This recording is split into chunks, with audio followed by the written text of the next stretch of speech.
Assalamualaikum warahmatullahi wabarakatuh. Nama saya Hafidin Rashid dari kelas 12 IPA 2 absen 15. Di video ini saya akan mempresentasikan tentang hasil laporan saya yang berjudul pengaruh intensitas cahaya terhadap pertumbuhan kecambah pada biji kacang hijau. Laporan ini saya buat untuk memenuhi tugas ujian praktik biologi kelas 12 SMA 28 tahun ajaran 2020-2021.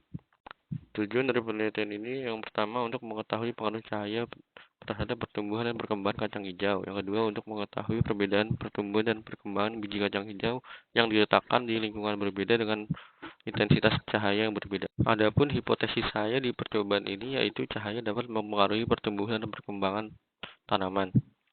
Tumbuhan biji kacang hijau yang berada di lingkungan dengan cahaya yang lebih tinggi akan tumbuh lebih lama, namun dengan batang yang lebih kuat dan daun yang lebih lebar.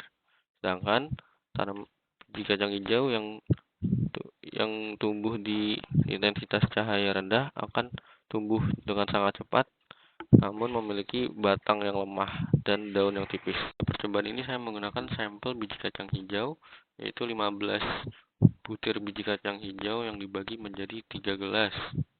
Gelas pertama akan diletakkan di lingkungan berintensitas cahaya tinggi, lalu gelas kedua akan diletakkan di lingkungan dengan intensitas cahaya sedang, dan yang ketiga akan diletakkan di lingkungan berintensitas cahaya yang gelap.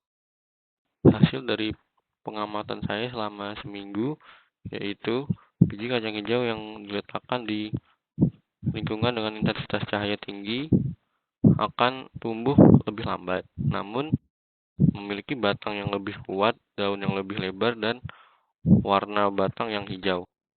Lalu tumbuhan yang diletakkan di intensitas cahaya rendah akan tumbuh dengan sangat cepat, namun memiliki batang yang tipis dan lemah, daun yang kecil, dan warna yang pucat atau kekuningan.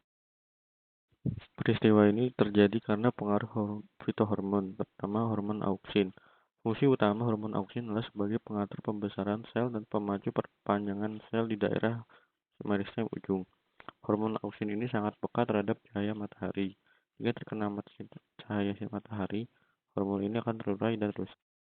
Pada keadaan yang gelap, hormon auksin ini tidak akan terurai sehingga akan terus memacu pemanjangan batang. Akibatnya, batang akan lebih panjang jika ditanam di tempat yang gelap. Tapi, dengan kondisi fisik yang kurang sehat, akar yang banyak dan lebat, batang terlihat kurus dan tidak sehat. Warna batang dan daun pucat serta kekurangan klorofil sehingga daun berwarna kuning. Peristiwa ini disebut etiolasi. Dengan tanaman yang ditanam di tempat terang, maka kecambah akan tumbuh lebih pendek daripada yang di tempat gelap. Peristiwa ini juga terjadi karena pengaruh fitohormon, terutama hormon auksin. Sehingga seperti yang dijelaskan tadi, hormon auksin akan terurai dan rusak sehingga laju pertambahan akan terlalu cepat. Akibatnya batang tanaman akan lebih pendek, tapi dengan kondisi fisik tanaman yang lebih subur, batang yang lebih kokoh, daun yang lebih segar, warna hijau, serta memiliki cukup klorofil. Di akhir percobaan ini dapat disimpulkan hipotesis sesuai dengan hasil percobaan, yaitu tanaman yang mendapat sinar matahari cukup akan tumbuh lebih lambat namun berkualitas lebih baik.